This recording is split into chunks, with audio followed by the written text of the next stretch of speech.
ওকে, so আমি জানি না ভিডিও প্লে হয়েছে কিনা, হোপফুলি প্লে হয়েছে। তো আজকে আমি তোমাদেরকে আমার ওন করা সবচেয়ে বেশি ইমপ্রেসিভ ডিভাইস অথবা ইলেকট্রিক্যাল ডিভাইসের কথা বলি। বলতো আমরা ইদানিং হয়তো সব কিছু শুনতেছই বা একটা ট্রেন্ড দেখতেছো সব কিছুর মধ্যে ইলেকট্রিক্যালের, যে একটা ডিভাইস তুমি কিনছো বা একটা প্রোডাক্ট তুমি কিনছো, সেটা একটা স্পেসিফিক টাইম যাওয়ার পরে না পারফরমেন্স ড্রপ করে দেয়, কোয়ালিটি ডিগ্রেড করে অথবা অটোমেটিক নষ্ট হয়ে যায়। এটা তোমরা যারা বেশিরভাগ করে মনিটর যারা কিনছো তোমরা এটা ভালো করে দেখবা, যে তোমার ওয়ারেন্টি দিতেছে 3 বছরের বা 2.5 বছরের। 3 বছর মার্ক হিট করার পরপরই উইদিন 1 মান্থ তোমার মনিটরে দেখবা হয় কি ঝিরঝি ঝিঝি শুরু করছে বা দাগ দাগ আসা শুরু করে ফেলছে। বাট আমি লাকি এনাফ, আমি জানি না যে আমার প্রোডাক্ট লাইনের সাথে এরকম হয় অথবা হয় কি না, অথবা আমি প্রোডাক্ট ভালো সিলেক্ট করতে পারি কিনা আমি সেও জানি না এখন পর্যন্ত। আমি তোমাদের একটা কাহিনী একটা জাস্ট সিম্পলি বলে দিই, আমি যে প্রোডাক্টের কথা বলি এটার সাথে পুরোপুরি ইরিলেভেন্ট। আমি যে মনিটরটা ইউজ করি, আমি ইউজুয়ালি হুয়াওয়ে ব্র্যান্ডের মনিটর আমি ইউজ করি। হুয়াওয়ে বা হাওয়াই, তোমরা হয়তো চিনে থাকো, যারা ওই যে অনর ফোন বানায় না, অনর অনর ফোন যারা বানায়, বা চায়নাতে তারা বলতে পারো অনেক বড় লেভেল এখন চলে গেছে, বা ইউএসএ তে যারা কয়েকদিন আগে ব্যান, কয়েক বছর আগে ব্যান খাইছিল বাট এখন ব্যান নাই, সেই কোম্পানি হাওয়াই বা হুয়াওয়ে, যে কোম্পানি নামই তোমরা বলো না কেন, তারা স্মার্টফোন বানাইতো, তাই না? আমরা স্মার্টফোন তাদেরকে চিনি। তারা মনিটর বানাইছে 2 পিস, 2টা মডেলের মনিটর বানাইছে, আর বাংলাদেশে তাদের 2টা মডেল লঞ্চ করছিল। জানি না, বাট স্টার্ট থেকে মাত্র 2টা মডেলই ছিল। ওইটার মধ্যে একটা মডেল ছিল 16,000 টাকা, 24 ইঞ্চি আইপিএস মনিটর। ওই টাইমের মধ্যে আইপিএস মিনিমাম 75 হার্স। আমি যে টাইমে মনিটর কিনছিলাম ওই টাইমের মধ্যে একদম 100 হার্সে ছোঁয়াছুঁই ছিল না। 75 হার্স যে অনেক বড় বিষয় ছিল, আন্ডার 20K, আন্ডার 20,000, তাও আবার 24 ইঞ্চি ডিসপ্লেতে। তো আমি এটা কিনছি, মনিটরটা কিনলাম। তো অলমোস্ট কয় বছর হবে, আমি কিনছিলাম এসএসসির সময়। অলমোস্ট 3 সাড়ে 3 বছরের মতন হবে। 3.5 বছর পার করছে, আমি এসএসসির আগে কিনছিলাম। সো অলমোস্ট 3.5 বছর হয়ে গেছে। অ্যান্ড আমার একটা ফ্রেন্ডও, আমার আমরা দুজন অলমোস্ট একসাথেই মডেল কিনছিলাম, ঠিক আছে? আমি হোয়াওয়েরটা কিনছিলাম, ওই প্রায় সিমিলার বাজেটের মধ্যে লেনোভোর একটা মনিটর কিনছিলাম। আমার সঠিক মডেলটা মনে নেই, আমারও সঠিক মডেল মনে নেই আমার মনিটর কোনটা, বাট ওরটা 23 ইঞ্চি ছিল। বাট ওরটা ছিল হইলো 100 হার্স ছিল, ভিএ প্যানেলের ছিল। সেই গেমার, তো সেই গেমারের জন্য যত হার্স বেশি, ঠিক আছে, অত ভালো, ওই জন্য হার্স বেশি রানিয়েছিল। অ্যান্ড গেস হোয়াট, ওর মনিটর 2025 সালের সেপ্টেম্বর মাসের মধ্যে নষ্ট হয়ে গেছে। নষ্ট হয়েছে বলতে, তা মনিটরের নিচের দিকে ঝিরঝির হওয়া শুরু করছে এবং উপরে কিছু পার্ট ঠিক আছে, তো আপাতত অমনি চালাইতেছে, নিচে ঝিরঝির পার্ট নেই। বাট আমার মনিটর, ম্যান, আমার মনিটর আমি এতবার খোলাখুলি করছি, এতবার নড়াচড়া করছি, এই রুম থেকে ওই রুম, এই সাইড থেকে ওই সাইড। তোমরা যখন প্রথম ভিডিও দেখলে দেখবা যে আমার কম্পিউটারের সেট আপ দেখা একসময় ভিন্ন ভিন্ন জায়গার মধ্যে ছিল। একবার ওই সাইডে থাকে, তো একবার চলে যাচ্ছে হলো আমার বাইরের টিভি রুমে চলে যায়, আবার এই জায়গার মধ্যে চলে আসে। তো অনেক খোলাখুলি হয়েছে আমার মনিটরটাকে নিয়ে। স্টিল আমার মনিটরের মধ্যে কোনো প্রবলেম নাই, লাইক কোনো প্রবলেম নাই। যদি কোনো প্রবলেম হয়ে থাকে আমি জানি না, আমি হ্যাপি, আমি কোনো প্রবলেম ফেস করতেছিলাম পর্যন্ত। একদম মানে পিক পারফরমেন্স পাইতেছি। সো ঠিক এরকম একটা প্রোডাক্ট আছে যেটাকে আমি অলমোস্ট 7 বছর যাবত ইউজ করতেছি, অ্যান্ড আমি আম পর্যন্ত কোনো জায়গায় একটু আমি চেঞ্জেস পাইনি। অ্যান্ড আমি একটা জিনিস নষ্ট করে ফেলছিলাম, একটা জিনিস আমি ছিঁড়ে ফেলছিলাম, তো ওটা আমারই ফল্ট ছিল, ঠিক আছে? আমি ভুল করে একটু গুতা লাগে ছিঁড়ে গেছে, আমার ফল্টেই। তো আমি সমস্যা নেই, আমি জাস্ট 200 টাকাতে নতুন একটা রিপ্লেসমেন্ট কিনে ফেলছি। And that is this watch, আমার এই ঘড়ি। অ্যান্ড এই ঘড়ির কারণে, এইটার কারণে আমি 7 বছর যাবত কোনো ঘড়ি, লাইক ফর দ্য ফ্যাশন, আমি অত ফ্যাশনেবল পার্সন না, so আমি কোনোদিন ওরকম ফ্যাশনের জন্য জীবনে ঘড়ি কিনিও নাই। আমার ঘড়িটা গেছে। নাও, এটা ক্যাসিওর ঘড়ি না, ঠিক আছে? আমি জানি ক্যাসিও গোট, 30-40 বছর চলে যায় ক্যাসিও ঘড়ির এবং তাতে কিচ্ছু হয় না। আমি দেখছি, নিজের চোখের সামনে দেখছি 30 বছর পুরাতন Casio hand watch, digital hand watch, যার এখন পর্যন্ত কিছুই হয়নি, লাইক পুরা ইনট্যাক্ট, এখনও ইউজ করা যায়। এটা ক্যাসিও না, ইনফ্যাক্ট এটা একটা চাইনিজ কোম্পানি। অ্যান্ড এটা হচ্ছে শাওমির অ্যামেসফিট বিপ। এবং এটা আমি কি পাল্টাইছিলাম, আমার এই যে বেল্ট যেটা আছে, এই বেল্টটা আমার কারণেই রিক্সা থেকে নামার সময় ছিঁড়ে গেছিলো। তো আমার নতুন বেল্ট কিনতেছে, তার কাছ থেকে 200 টাকাতে কিনছে ইনক্লুডিং ডেলিভারি চার্জ, তো অত বেশি এক্সপেন্সিভ কোনো রিপ্লেসমেন্টও আমার ছিল না। তো এই ঘড়িটা আমি যখন কিনছিলাম, যখন আমি ক্লাস 8-এ কেবল উঠছি। আর আমার মনে আছে, আমার তখন কাজিন আমার বাসায় আসছিল, আমার বার্থডে ছিল, তো আমার কাজিনের সিরাজগঞ্জ থেকে আমার বাসার মধ্যে আসছিল ঘুরতে। এমনিতেও ভ্যাকেশনটা খুব খুব অস্থির গেছে।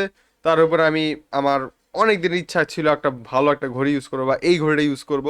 এবং এটা আমি কিনতে বাবা কিনে দিয়েছিল, আমার বার্থডে গিফট ছিল, এবং আমি এটা এখনও ইউজ করি। এখানে অবশ্য স্ক্রিন প্রোটেক্টর আছে, খুবই পাল্টা দারাজের মধ্যে 60-70 টাকা যে স্ক্রিন প্রোটেক্টর পাওয়া যায়, ওগুলো আমি ইউজ করতাম কারণ স্ক্র্যাচ পড়বে জন্য। তো শাওমির না এই যে ওয়াচ লাইন আপ বা ফিটনেস ব্যান্ড লাইন আপটা আমার খুব পছন্দ। আমি অনেক আগের থেকে এমএস ফিট না, এমআই ফিট 2, 3, 4ও ইউজ করছি। 4 আমার বাবা এখন ইউজ করে, আর আমি এমএস ফিট বিপ ইউজ করি, যদিও আমি এক্সারসাইজের জন্য ইউজ করি না, এটা আমি জাস্ট সময় দেখার জন্য, আর কয়েকটা ফিচার আছে বেশিরভাগ সময় দেখার জন্য আমি ইউজ করি। বাবা বেসিক্যালি সকালবেলা হাঁটতে যায়, তো বাবা অ্যাকচুয়ালি ফিটনেসের জন্য ইউজ করে। প্রবাবলি আমার কাছে এমএস ফিট বিপ 2 আর 3, বিপ না এমএস ফিরও না, এমআই ফিট 2 বা 3 আছে। ওয়েট আমি দেখা, এগুলো নষ্ট হয়ে গেছে, বাট আমি তোমাকে দেখাই দিচ্ছি। ওয়েট, ওগুলো অনেকদিন ইউজ করছি আমি। ওকে, আই গিভ আপ। ভাবছিলাম এখানে রাখছি, বাট খুঁজে পাইতেছি না। ওকে, আমি 2 আর 3 ইউজ করতাম, আর 4ও ইউজ করছি। 3 আমার খুব ভালো লাগছে, ঠিক আছে। আমার 3টা খুব ভালো লাগছিল, যে কার্ভ ছিল এবং সাদা সাদা কালো ডিসপ্লে ছিল, আমার ভালো লাগছিল বেশ। আমি 3 অনেক অনেক বছর ইউজ করছি 2 এর তুলনায়। 2 পরে মানে 2 কিনছি, তার 1 বছর পরে 3 বেড়েছে, 3 কিনছিলাম, এবং 3 মনে হয় আমি 3 বছর ইউজ করছি। তারপরে 5 এসে পড়ছিল মডেল, বাট আমি 4 কিনছিলাম বাজেটের কারণে। তো বাজেট মানে 3,500 টাকা ছিল, বাবার জন্য 4 কিনে দিয়েছিলাম ওই টাইমে। অ্যান্ড আমি তো বললামই, আমি ক্লাস 8-এ থাকতে প্রবাবলি 2019 সালের দিকে আমি আমার এই ঘড়িটা কিনছিলাম।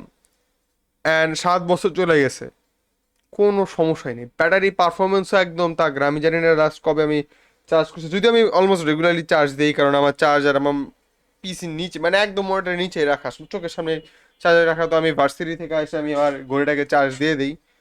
বাট স্টিল আমি যদি একটু চেক করি যে আমি এটা লাস্ট কবে চার্জ দিছিলাম, ফোনের মধ্যে ব্লুটুথ দিয়ে আমি চেক করতে পারবো। ও, ফ্রিডের নতুন এপিসোড বের হয়েছে, ওকে, দ্যাটস নাইস। প্রবাবলি 4 দিন হয়েছে আমি এটা চার্জে দিছিলাম। এবং এরকম একটা যতক্ষণ পর্যন্ত কারেন্ট হতে থাকুক, তো আমাদেরকে আমি কিছু ফিচার্সের কথা বলি। আমি বলতে পারবো যে আমি এই ঘড়িটা নিছিলাম কেন। এটা নিয়ে আমার মেইন রিজন ছিল এটা অলওয়েজ অন ডিসপ্লে। দেখতে পারতেছো, অলওয়েজ অন ডিসপ্লে। এবং এটা না কেউ বলতে পারে না যে এটা নর্মাল ঘড়ি নাকি এটা একটা ফিটনেস ব্যান্ড নাকি এটা স্মার্ট ওয়াচ। না, স্মার্ট ওয়াচ পুরো ডাম ফালতু জিনিস। আমার স্মার্ট ওয়াচ খুবই টাকা নষ্ট মনে হয়, স্মার্ট ওয়াচ কিনা কোনো মানেই হয় না।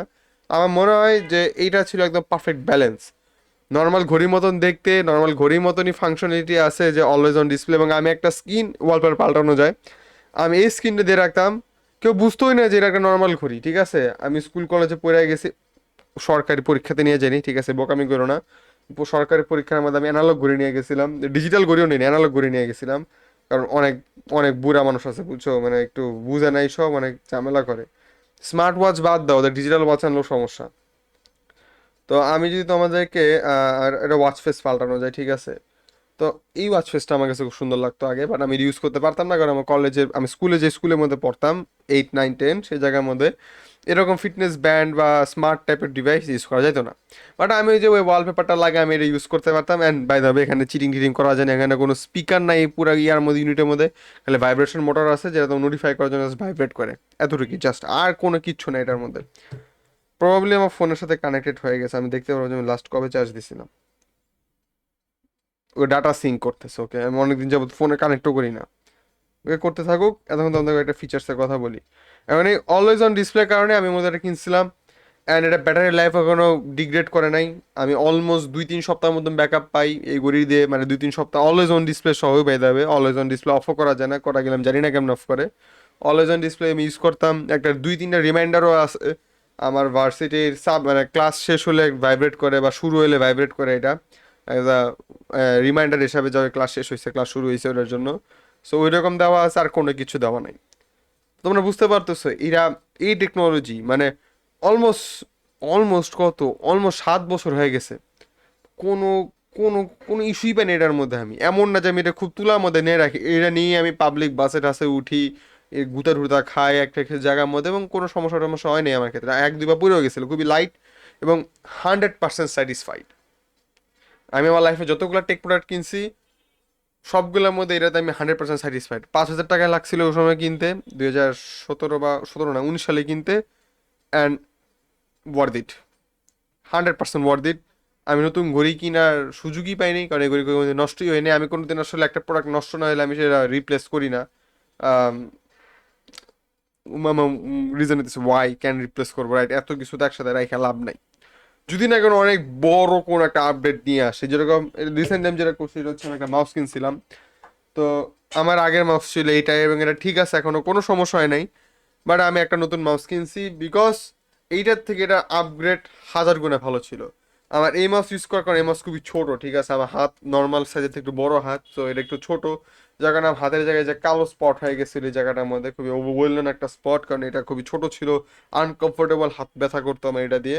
প্লাস এটার স্ক্রোল হুইল নষ্ট হয়ে গেছিল, পুরাপুরি না বাট মাঝে মাঝে কাজ করে মাঝে মাঝে কাজ করে না। তো আমি এটা কিনছি, খুবই লাইট ওয়েট একটা মাউস। এটা এজাজের A159 এনএল আর কি, নিয়ার লিঙ্কের প্রবাবলি, হ্যাঁ 159 NL, খুবই ভালো একটা মাউস। তো এই মাউসটা আমার হাতের জন্য যদিও একটু ছোট হয় স্টিল, বাট হাতে গেছে, এখানে প্রেশারটা পড়ে না, হাত ব্যথা করে না আর। অ্যান্ড কিছু বাটনস আছে আর স্ক্রোল হুইল তো একদম ঝাকাস, কোনো সমস্যা হয়নি। তো এটা আমি 2 মাস যাবত ইউজ করতেছি। আমি যেটা বললাম, আমি নর্মালি যে জিনিস নষ্ট না হয় আমি কিনি না। যদি আমাকে যেটা স্যাটিসফাই করে বা আরও হয়েছে, এটা আমাকে স্যাটিসফাই করছে, সেটা নষ্ট না হওয়া পর্যন্ত আমি আর কোনো ঘড়ি কিনতেছি না। And that's it. এর জন্য আমার একটা ফিলোসফি আছে, দেখো ভাই, ওই টাইমের মধ্যে না 2500 3000 টাকা দিয়ে 1500 টাকা দিয়ে ভালো ভালো এরকম ফিটনেস ব্যান্ড কিনা পাওয়া যেত, মানে অলমোস্ট সিমিলারলি। বাট আমার একটা ফিলোসফি আছে যে আমি একটা জিনিস একবারই নিব, একটু দাম বেশি হলেও নিব, বাট ভালো জিনিস নিব। এটা হচ্ছে আমার ফিলোসফি। সো আমার মনে হয় তোমাদের ফিলোসফিটা ফলো করা উচিত। তোমরা কি বলে 500 টাকার কন্ট্রোলার, হ্যাঁ তোমরা চাইলে ট্রাই করতে পারো। আমিও আগে 500 টাকার হ্যাভিটেক কন্ট্রোলার ইউজ করছি। তো ওই কন্ট্রোলার ইউজ করছি, দেখছি যে ওকে কন্ট্রোলার আমার ভাল লাগে, আমি এখানে ইউজ টু, আমার এখানে ইউজ করতে কোনো সমস্যা অনেক আছে। আমি দেখছি তুমি যদি শুরুতেই 3000 টাকা দেয় বা 4000 টাকা দেয় কন্ট্রোলার কিনে নাও, যদিও এটা কন্ট্রোলার জন্য এক্সপেন্সিভ কোনো রেঞ্জ না, বাট স্টুডেন্টদের জন্য এটা একটা এক্সপেন্সিভ রেঞ্জ, ঠিক আছে। কিন্তু আমরা যদি মিডল ক্লাস ফ্যামিলি হয়ে থাকো আমার মতো, তাহলে তো আমার কাছে এগুলো অনেক বড় একটা রেঞ্জ মনে হবে। আমি ইউজ করছি ওকে, ওগুলো দেখছি যে ওকে আমার এগুলো ইউজ করতে ভালো লাগে। তো পরে আমি একদম দেখে শুনে ভালো দেখে, একটা দামি দেখে, একটু দামি দেখে নিছি। আমি ওই 1000 1500 টাকারগুলো নেই। তো আমি বলবো তোমরা যদি একটা প্রোডাক্টে তুমি স্যাটিসফাইড থাকো, আমার মনে হয় একটু এক্সপেন্সিভ জিনিসটা আমার কোনো ভুলের কিছু না, আমার মনে হয় ওয়ার্থ ইট। সো এটাই ছিল একটা প্রোডাক্ট রিভিউ ভিডিও। আমার মনে হয় তোমরা যারা এমএসফিড ইউজাররা আছো, তোমরা কি এখন এটা ইউজ করতেছো না, তোমরা নষ্ট হয়ে গেছে নাকি আমার লাকি ছিলাম, আমার এই ইউনিটটা তো ভালো গেছে, তোমরা কমেন্ট ডাউন করতে পারো। আমি জানি না যে এমএসফিড বি 2 বের হয়েছিল নাকি আদৌ, আমি জানি না যেটা মডেল 2 আছে কিনা, এটা নতুন করে বানায়ও না।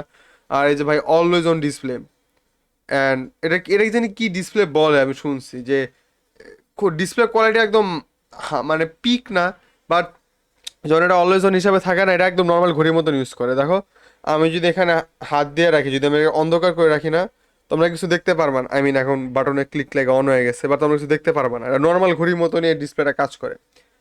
আমার কাছে আমার মনে হয় শাওমির এমএসফিট বিপের এই ফিলোসফিটা চালানো উচিত, অলওয়েজ অনের ফিলোসফিটা, কারণ আমার মনে হয় না কোনো স্মার্ট ডিভাইস আছে যেগুলা এরকম অলওয়েজ অন সবসময় থাকে। এমন এরকম ব্যাক করা উচিত, বাট প্রবাবলি করবে না, কারণ আমি যতদূর জানি এমএসপি বিপের কাস্টমার বেস খুবই ছোট ছিল। বাট ছোটদের মধ্যে আমি একজন আছি এবং ফুলি স্যাটিসফাইড। এটা ছিল আমার একটা ভিডিও। বাই।